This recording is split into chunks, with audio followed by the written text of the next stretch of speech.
હું રસ્તાની બાજુમાં પવિત્ર મૂર્તિ અને પૂજાની સામગ્રી વેચતો હતો.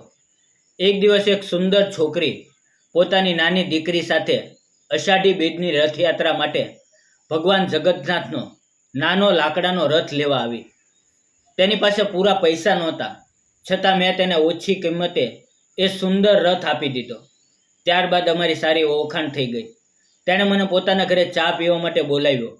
જ્યારે હું તેના ઘરે ગયો ત્યારે ત્યાં બીજું કોઈ જ નહોતું. હું અને તે છોકરી, બસ અમે બંને જ હતા. નમસ્કાર મિત્રો, મારું નામ દેવ છે. મારી ઉંમર 32 વર્ષની છે. હું રસ્તાની બાજુએ તહેવાર પ્રમાણે અલગ અલગ ધાર્મિક મૂર્તિઓ અને રમકડા વેચું છું.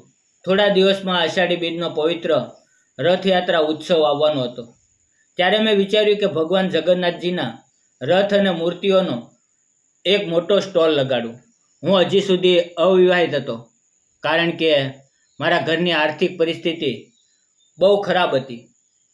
એ જ ગરીબીથી અને સંઘર્ષના કારણે કોઈ છોકરી મારી સાથે લગ્ન કરવા તૈયાર થતી નથી. રથયાત્રાના દિવસો ખૂબ નજીક આવ્યા એટલે મેં રસ્તાની બાજુએ મારી ગાડી પર સુંદર શણગારેલા લાકડાના રથ ગોઠવીને વેચવાનું શરૂ કર્યું.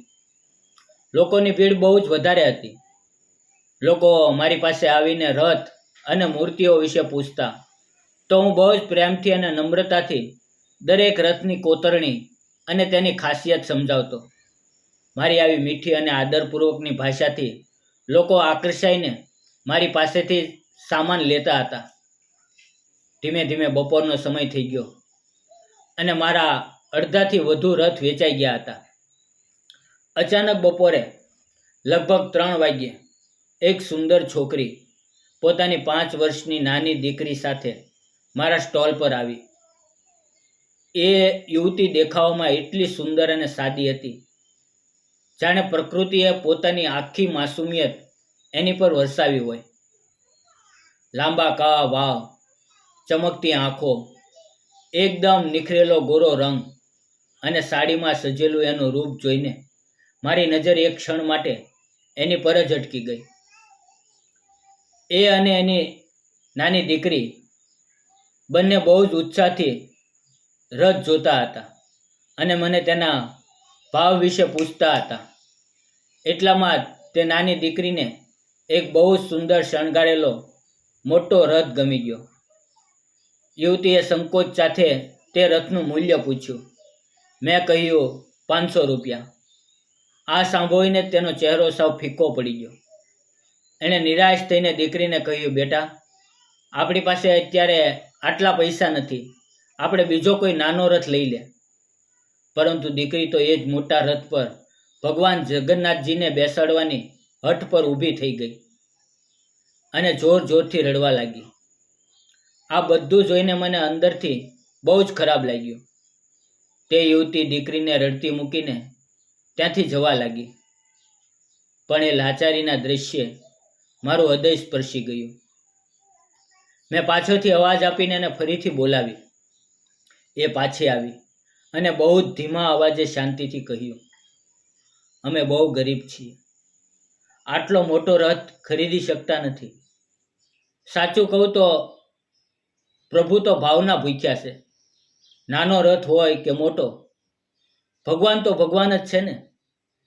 પરંતુ મારી દીકરી બહુ નાની છે અને તેની હઠ છે કે આ જ મોટા રથને ઘરે લઈ જવો છે. એની આ ભોળી વાતો સાંભળીને મારું મન સાવ પીગળી ગયું. મેં પૂછ્યું, અત્યારે તમારી પાસે કેટલા રૂપિયા છે? એણે પર્સ ખોલીને કહ્યું, ફક્ત 100 રૂપિયા. સાચું કહું તો રથ 100 રૂપિયામાં આપવો એ મારા માટે બહુ મોટું આર્થિક નુકસાન હતું, કારણ કે તેની મૂળ કિંમત પણ વધુ હતી. પણ છેલ્લા 2 દિવસમાં મેં ઘણો સારો નફો કમાઈ લીધો હતો અને મારી આંખો સામે એ નાની દીકરીનો નિર્દોષ ચહેરો વારંવાર ફરી રહ્યો હતો. હું મનમાં બોલ્યો કે ભગવાનના ઉત્સવની સાચી કિંમત ક્યારે પૈસાથી નથી થતી, એ તો શ્રદ્ધા અને ભક્તિથી અંકાય છે. ત્યારે મેં નક્કી કર્યું કે એ રથ ફક્ત 50-100 રૂપિયામાં જ આ દીકરીને આપી દેવો. ક્યારેક પૈસાથી પણ ઘણી મોટી માનવી લાગણીઓ હોય છે અને માનવતા હંમેશા દરેક નફા નુકસાનના સોદાથી ઉપર હોય છે. એ યુવતીએ બહુ આશ્ચર્યથી કહ્યું, આમાં તો તમને મોટું નુકસાન થશે. પણ મેં હસીને કહ્યું, રથ એના હાથમાં આપી દીધો. એણે રાહતનો શ્વાસ લીધો અને મારી સામે જોઈને એક મીઠી સ્મિત આપી. મિત્રો, એ પવિત્ર સ્મિતે મારું દિલ જીતી લીધું. મને લાગ્યું કે પ્રભુ જગન્નાથજીએ જ મને એ ગરીબ દીકરીના ચહેરો પર ખુશી લાવવાનો આ સુંદર મોકો આપ્યો છે. મેં રથને બહુ જ કાળજીપૂર્વક બોક્સમાં પેક કર્યો અને એ દીકરીના હાથમાં આપ્યો. એના ચહેરા પર જે અદ્ભુત આનંદ છલકાયો એ હું જિંદગીમાં ક્યારેય ભૂલી શકીશ નહીં. એના રડતા આંસુ હવે ખુશીના આંસુ બની ગયા હતા.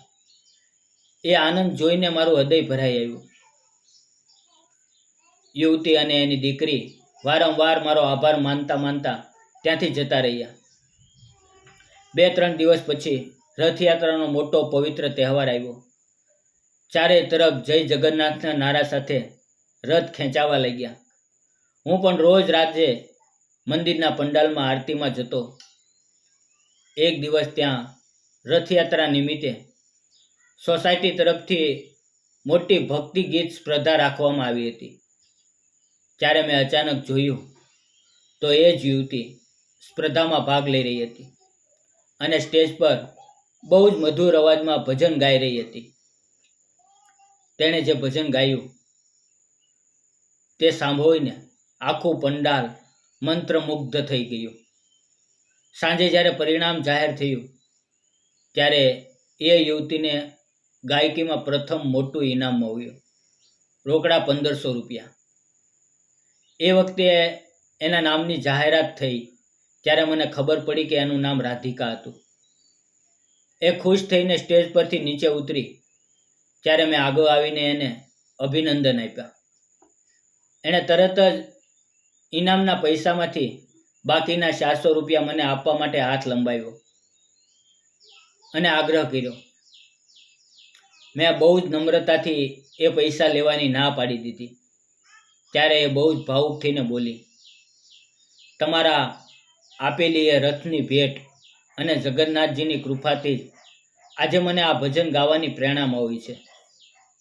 એની આ સાચી વાત સાંભળીને મારી આંખોમાં ખુશીના આંસુ આવી ગયા. મિત્રો, આ ઘટનાના થોડા દિવસો પછી હું બપોરે એક શાંત બગીચામાં બેઠો હતો. ત્યારે અચાનક રાધિકા અને તેની નાની દીકરી ત્યાંથી પસાર થતાં મને મળી ગયા. અમે બાકડા પર સાથે બેઠા અને વાતો કરવા લાગ્યા. દીકરીએ સામે ઊભેલા ફેરીવાળા પાસેથી રમકડા જોયા તો મેં તરત જ ઊભા થઈને એના માટે સુંદર ઢીંગલી ખરીદી લીધી. નાનકડી દીકરી બહુ ખુશ થઈ ગઈ અને રમવા લાગી. અમે બંને એકબીજાને જોઈને હળવું સ્મિત આપતા રહ્યા. અમારા દિલમાં અજાણતા જ એક પવિત્ર સંબંધ બંધાઈ રહ્યો હતો. અમારી લાંબી વાતો દરમિયાન એણે બહુ જ ભીના અવાજે પોતાનો ભૂતકાળ કહ્યો. તે બોલી કે હું એક વિધવા છું. 2 વર્ષ પહેલાં એક રોડ અકસ્માતમાં મારા પતિનું અવસાન થયું હતું અને ત્યારથી હું આ નાની દીકરીના ભવિષ્ય માટે નાના મોટા કામ કરીને જેમ તેમ કરીને જીવી રહી છું. તેની આ દુઃખદ વાત સાંભળીને હું થોડીવાર સાવ ચૂપ થઈ ગયો. પછી મેં પણ મારી સાચી હાલત કહી. મેં કહ્યું કે હું પણ બહુ ગરીબ ઘરનો છોકરો છું અને હજી સુધી અવિવાહિત છું.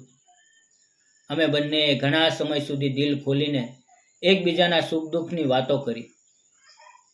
માધવીની જેમ જ રાધિકાના ચહેરા પર મારા પ્રત્યે આદર અને આભારની સ્મિતિ સાફ દેખાતી હતી. એણે બહુ જ નમ્રતાથી મને પોતાના ઘરે એક દિવસ ચા પીવા માટે પ્રેમથી બોલાવ્યો. એ દિવસ પછી મને પાક્કો અહેસાસ થવા લાગ્યો કે ભગવાન જગન્નાથજીએ જ અમારી આ મુલાકાત કરાવી છે. એક દિવસ જ્યારે હું એના ઘરે ચા પીવા ગયો ત્યારે ત્યાં ખરેખર બીજું કોઈ નહોતું. બસ અમે બંને જ હતા. ઘરની સાદગી અને એની પવિત્રતા જોઈને મારું દિલ ભરાઈ આવ્યું. મેં પૂરી હિંમત એકઠી કરી ધીમેથી એનો કોમો હાથ મારા હાથમાં લીધો અને અત્યંત ગંભીર અવાજે કહ્યું, રાધિકા, રાધિકા, હું તને સાચા દિલથી પ્રેમ કરું છું. હું તારા ભૂતકાળનો આદર કરીને તારી સાથે લગ્ન કરવા માંગુ છું. હું વચન આપું છું કે હું તને અને તારી આ દીકરીને જિંદગીભર બહુ જ ખુશ રાખીશ અને ક્યારેય કોઈ તકલીફ નહીં પડવા દો.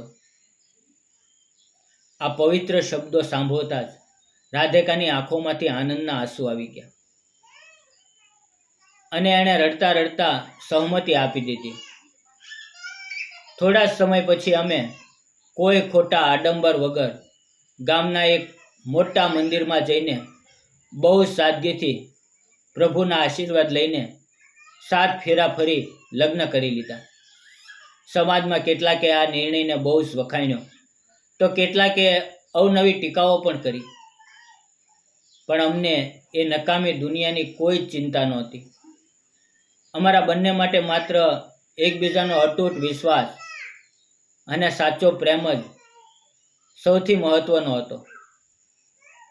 આજે હું, રાધિકા અને અમારી નાની દીકરી એક જ ઘરમાં બહુ ખુશી ખુશી રહીએ છીએ. અમે એકબીજાને સાચા દિલથી આદર અને પ્રેમ કરીએ છીએ. સાચું કહું તો હવે અમારી જિંદગી સંપૂર્ણપણે પૂર્ણ થઈ ગઈ છે અને ઘરમાં સુખ શાંતિનો વાસ થયો છે. મિત્રો, તમને શું લાગે છે? મેં એક વિધવા સ્ત્રી અને તેની દીકરીને અપનાવીને રથયાત્રાના પવિત્ર માહોલમાં લગ્ન કર્યા. એ નિર્ણય સાચો હતો કે ખોટો? તમારી કિંમતી સલાહ અને વિચારો કોમેન્ટ બોક્સમાં જરૂર આપજો. મિત્રો, સાચો પ્રેમ ક્યારેય ફક્ત સુંદર રૂપ, પૈસા કે અમીરી ગરીબી જોઈને થતો નથી. સાચો પ્રેમ એ જ છે જે એકબીજાના આંતરિક દુઃખને સમજે, મુશ્કેલ સમયમાં એકબીજાનો સાચો પડછાયો બનીને સાથે રહે અને જીવનભર નિભાવવાનો પવિત્ર વચન આપે. દેવર્ષિ અને રાધિકાની આ હૃદયસ્પર્શી પ્રેમ કથા આપણને એ જ શીખવે છે કે જીવનમાં ગમે તેટલી મુશ્કેલીઓ કે તોફાન આવે, પણ જો એક સાચો અને ઈમાનદાર જીવનસાથી મળી જાય તો દરેક મુશ્કેલી સાવ નાની લાગે છે. પૈસા કે સમાજની ખોટી ટીકાઓ કરતાં વધારે જરૂરી છે પરસ્પરનો વિશ્વાસ. અને આ જ કારણે સાચો પ્રેમ હંમેશા ઈશ્વરની કૃપા જેવો હોય છે. જ્યારે એ જીવનમાં મળે છે ત્યારે જિંદગી ખરેખર સુંદર અને પૂર્ણ થઈ જાય છે. મિત્રો, જો તમને મારી અને રાધિકાની આ પવિત્ર પ્રેમ કથા ગમી હોય તો આ વાર્તાને લાઈક કરો, વધુમાં વધુ શેર કરો અને આવી જ અનોખી પ્રેરણાદાયી વાર્તાઓ સાંભળવા માટે ચેનલને સબસ્ક્રાઈબ કરવાનું ભૂલતા નહીં. ફરી મળશું મિત્રો આવતીકાલે એક નવી વાર્તામાં. ત્યાં સુધી રજા આપો. જય હિન્દ અને હા, તમારું ધ્યાન રાખો. આવજો મિત્રો.